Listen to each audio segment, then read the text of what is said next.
I left the house at 4:17 a.m. on Tuesday, carrying nothing but a backpack, a bit of cash, and 23 years of being overlooked. In the Hudson household, there were unspoken rules that only a child like me had to follow. For Austin, my older brother, rules were meant to be bent. When Austin graduated from college last month, my parents threw a huge party, inviting even distant relatives. While laughter echoed through the backyard and champagne glasses sparkled, I stood by the kitchen counter, holding a plate of cold cuts, forcing a smile. That was when my father called me over, looked me dead in the eye, and said with a voice that left no room for confusion, "Starting next month, you'll be paying $950 a month to live here. Grown-ups need to take responsibility." That sentence hit my chest like a hammer. I had seen this day coming, but not on the same night. Austin was gifted a brand new Jeep Cherokee, along with a toast that went, "You deserve this, son." And me? I got a printed sheet detailing rent due dates. That dusty, windowless basement room would now eat up more than half my income, while I was still taking online classes and working 2 part-time jobs. Mom stayed silent, focused on peeling fruit as if she hadn't heard a thing. Austin looked briefly uncomfortable, then quickly launched into bragging about the Bluetooth speaker system in his car. That was when I got it. In their eyes, I wasn't their daughter. I was a nameless tenant, an unpaid housekeeper, someone forgotten in her own home. Back in high school, I once caught Austin sneaking Dad's car keys to go joyriding with his friends. He ended up scraping the car against a light pole near the supermarket. The result? No scolding. Instead, Dad turned to me and asked accusingly, "You saw it, didn't you? Why didn't you say something?" I had been in my room doing homework with headphones on, but that didn't matter. The blame still landed on me. Because I was Riley, the daughter expected to absorb the consequences of everyone else's mistake. I never stopped trying. I worked mornings at the coffee shop, spent evenings packing orders for an online store, and still found time to take graphic design courses online. I was even building a tiny handmade jewelry brand on Etsy.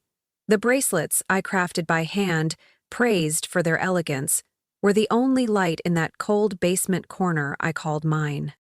But to my father, Gregory Hudson, it was all child's play. One night at dinner, he scoffed, "Still playing with those little beads? When are you going to get a real job, Riley?" I wanted to pull out my phone, show him my glowing customer reviews, my modest sales figures. But just then, Austin spoke up. "I might land a position at the investment firm if this next interview goes well." And just like always, all attention shifted to him. Everything I wanted to say was swallowed back. I had grown used to being invisible. But that night, as they raised their glasses to the golden boy and told me to grow up by paying rent, something in me broke. I used to believe that if I tried hard enough, things would get better. That if I stayed quiet, polite, helpful, someday they'd truly see me. But no, to them I was replaceable, worthless beyond my capacity to stay silent. That night, sitting alone in my room with yellow light casting blotchy shadows on the wall, I knew. I couldn't live like this anymore. I didn't say a word. I didn't shout, slam a glass, or storm out in the middle of dinner yelling, "I'm done." That wasn't me. Instead, I washed the dishes. Standing at the sink with my hands in warm suds, I scrubbed each porcelain plate, the same ones Mom only let us use on special occasions. I could hear their laughter drifting in from the living room, Dad's deep chuckle, Mom's gentle voice, followed by the clink of wine glasses, Austin bragging about the navigation system in his new car. In all of that sound, there was no room for me. And I knew then, if I disappeared, no one would really notice unless I left something they couldn't ignore. So I started planning. That night, when the house fell quiet, I turned on my desk lamp and pulled out my old laptop. I didn't write a goodbye letter. I wrote an invoice. A full, detailed ledger, like I was an accountant collecting overdue debt from my own family. I listed every incident, every time I got blamed for Austin's mistakes, every birthday they forgot, Every Christmas gift I bought myself. Every month I paid the electric bill because Mom said, "You use the heater too." I even totaled my silent contributions. Meals I paid for with tip money, medical bills I covered myself, repairs I paid for when Austin broke the washing machine. I titled it, "The Things No One Ever Lugged." On Monday, I kept to routine. Opened the cafe at 6 a.m., poured espresso, wiped counters, smiled at customers. No one knew I was calculating the walking distance to the nearest bus station and whether my savings would carry me through the first month on my own. By Tuesday, I started packing quietly. No suitcase, no boxes. I used an old army backpack Uncle Harry left behind. I filled it with jeans, a few basic tees, a toothbrush, my laptop, charger, work notebook, and a small cherrywood box, the only thing I kept from Grandma Helen.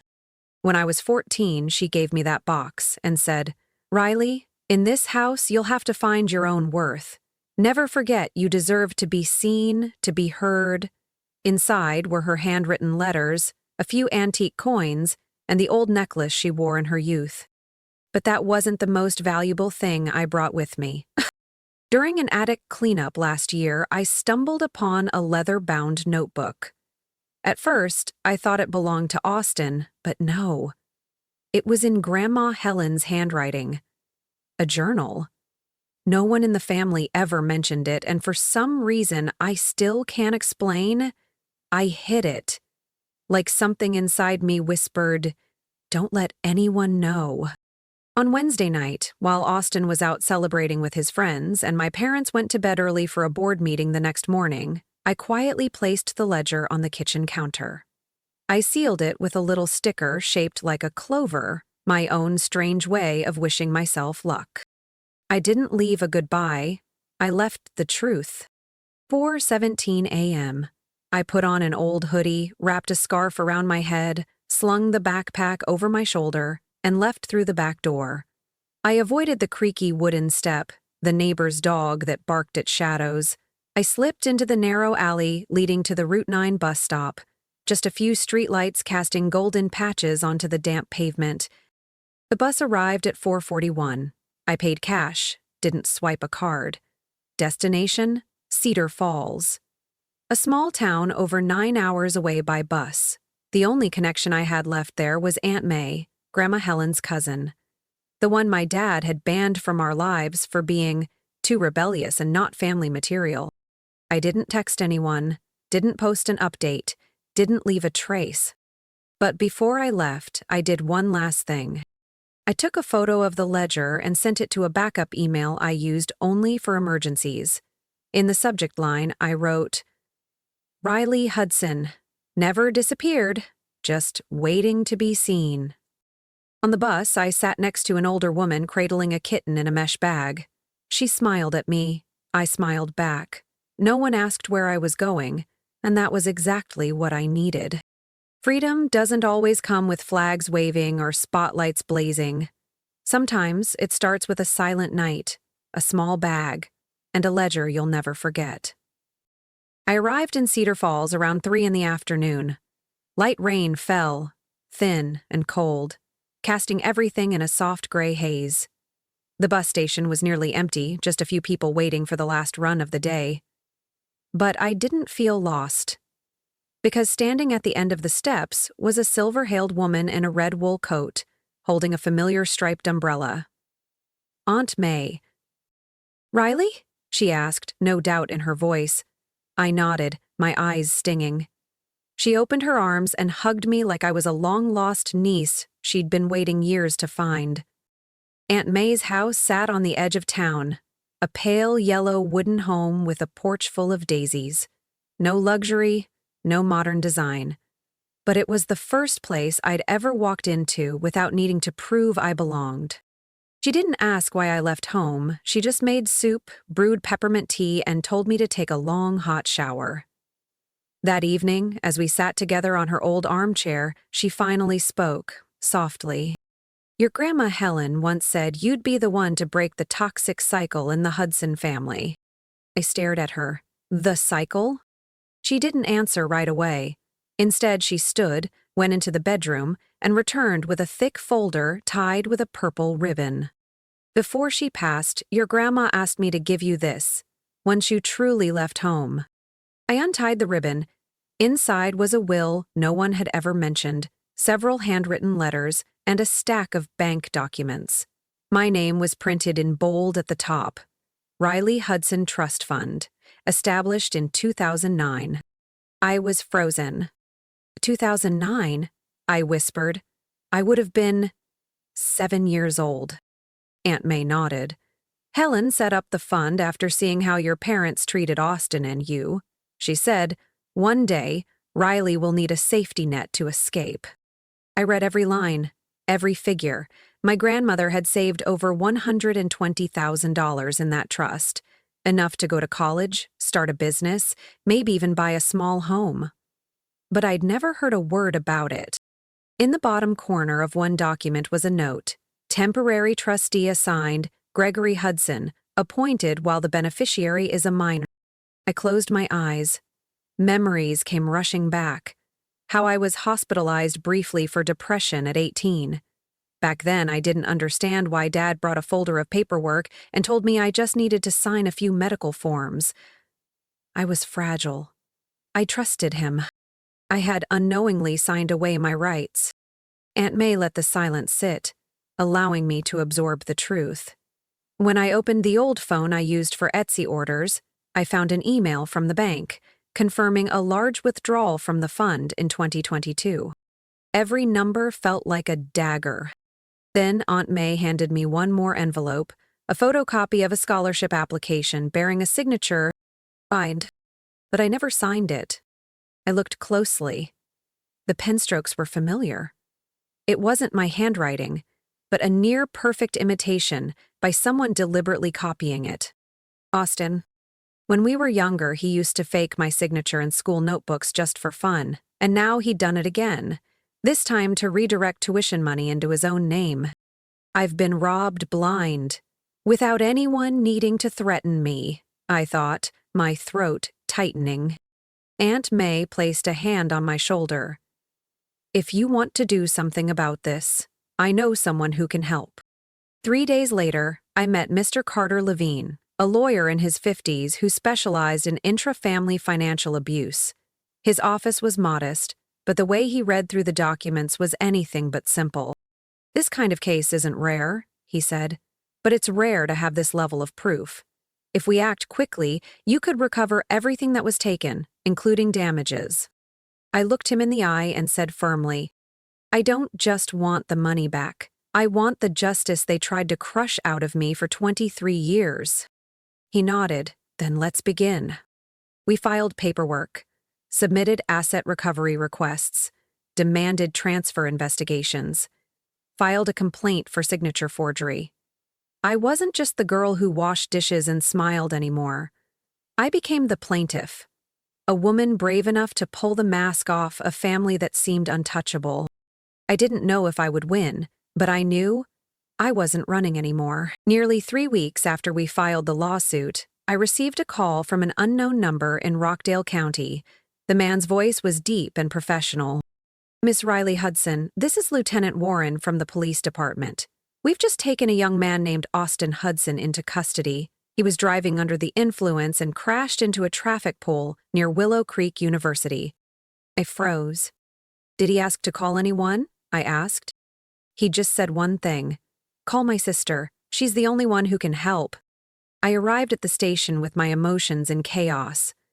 Austin was curled up in the holding cell, head bowed, a light bruise on his face, shirt wrinkled.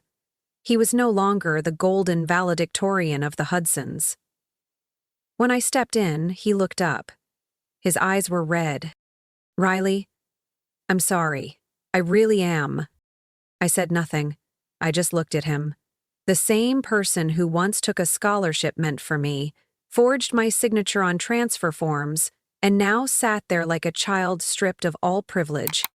I know I was wrong, but back then, I didn't have the guts. Dad made me sign. He said the money would be wasted on you. You're the only one who ever had a dream, and yet you were the only one he wanted to crush. I wasn't sure if I felt relief or heartbreak, because in Austin's words, I heard something I'd never seen before: the collapse of someone so spoiled, he'd lost all sense of who he was. I left the police station feeling heavy. Not long after, the local news ran the headline: Son of Rockdale Education Foundation chair arrested for DUI, investigation ongoing. My father's name, Gregory Hudson, was right below the headline, along with a photo of him giving a speech at a scholarship ceremony just a year prior. Less than a week later, he was forced to step down as chairman of the foundation's board. An internal source leaked that there were irregularities in how scholarships had been distributed, including mine. My mother was the first to call. "Riley, I didn't know things had gotten this far." Her voice was smaller, like someone waking from a long daze. I didn't blame her. I'd just asked, "Are you planning to stay there?" A long pause. "No, I've hired my own lawyer. I'm filing for divorce." 2 weeks later, I faced my father in a small conference room at Mr. Carter's law office. He wore his usual gray suit, but the confidence in his eyes was gone. His lawyer sat beside him. I sat upright, not looking away. "Mr. Carter began, "we have sufficient evidence that Mr. Gregory Hudson misused his legal authority to access and deplete the trust fund belonging to Riley Hudson. Furthermore, we have documented intent to forge her signature to reroute tuition payments." I'd placed in front of him a printed set of financial records along with a handwritten letter from Grandma Helen, the one I'd kept hidden until now serving as my strongest piece of evidence. Dad glanced at it, his face turning pale. Then he spoke, softer than I had ever heard. "Riley, if it's money you want, I can pay, but are you really going to turn this into a media circus?" I looked him straight in the eyes. "I don't want money. I want justice.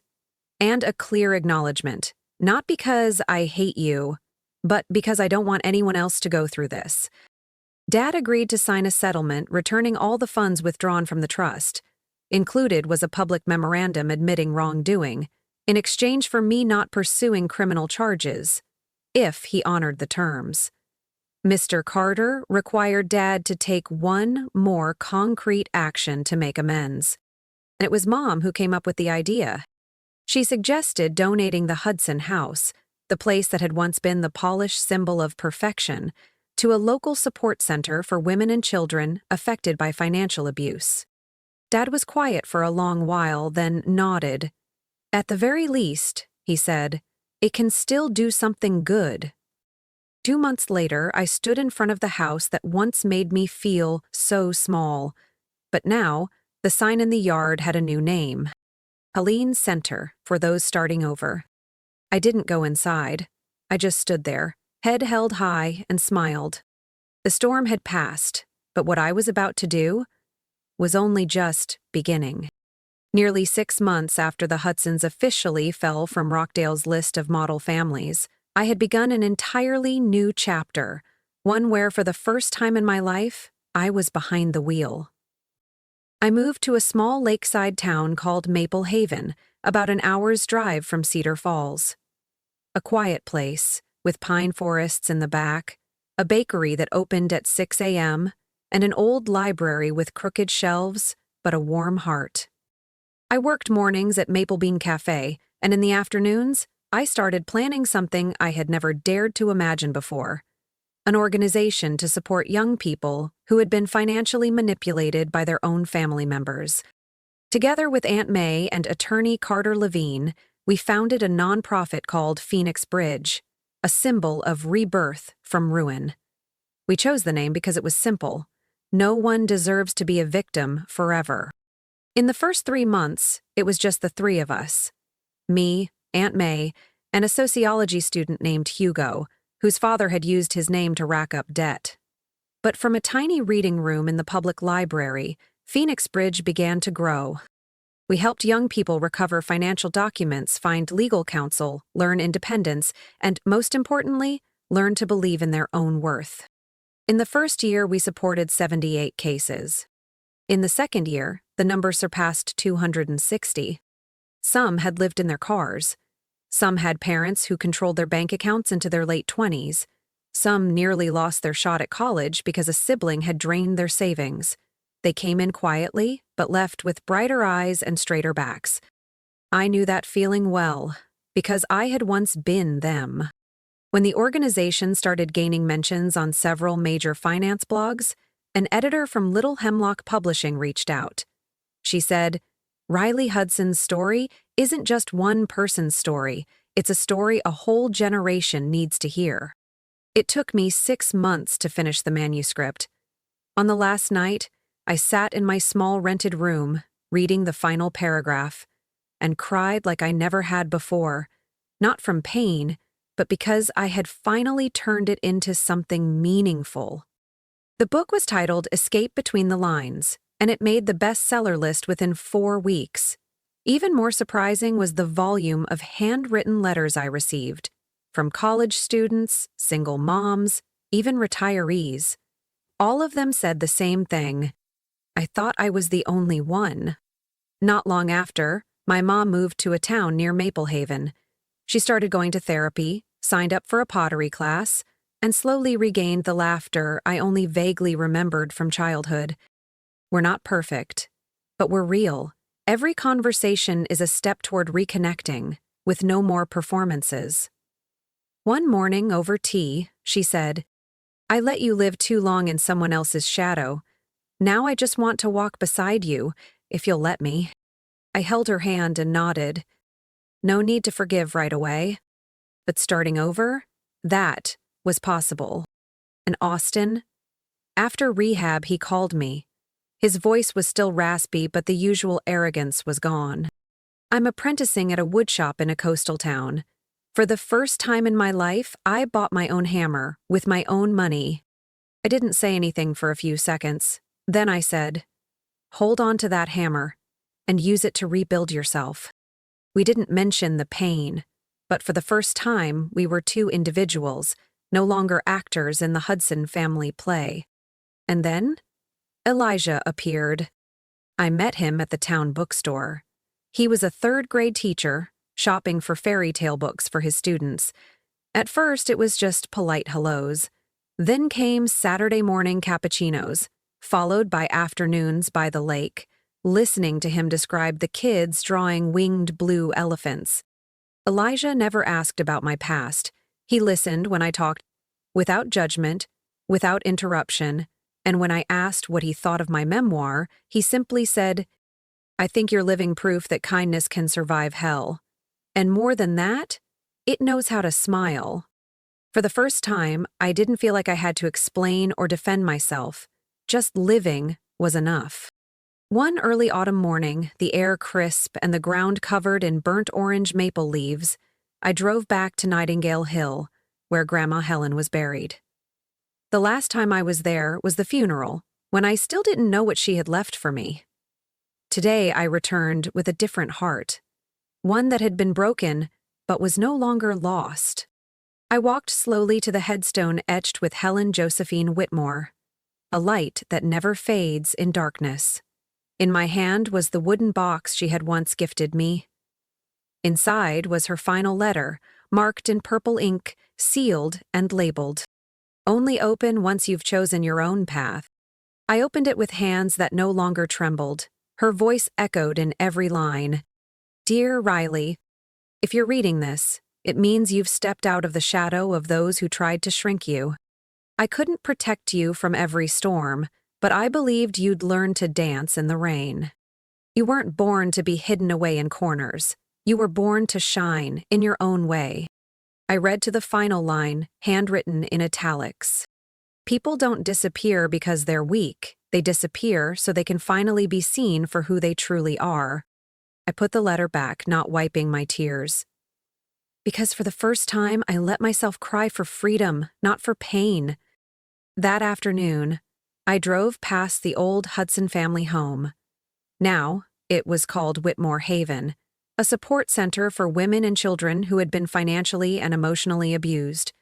The sign in the front yard bore the image of a sparrow, the bird Grandma Helen had loved because It's small, but it still sings even when it's hurt.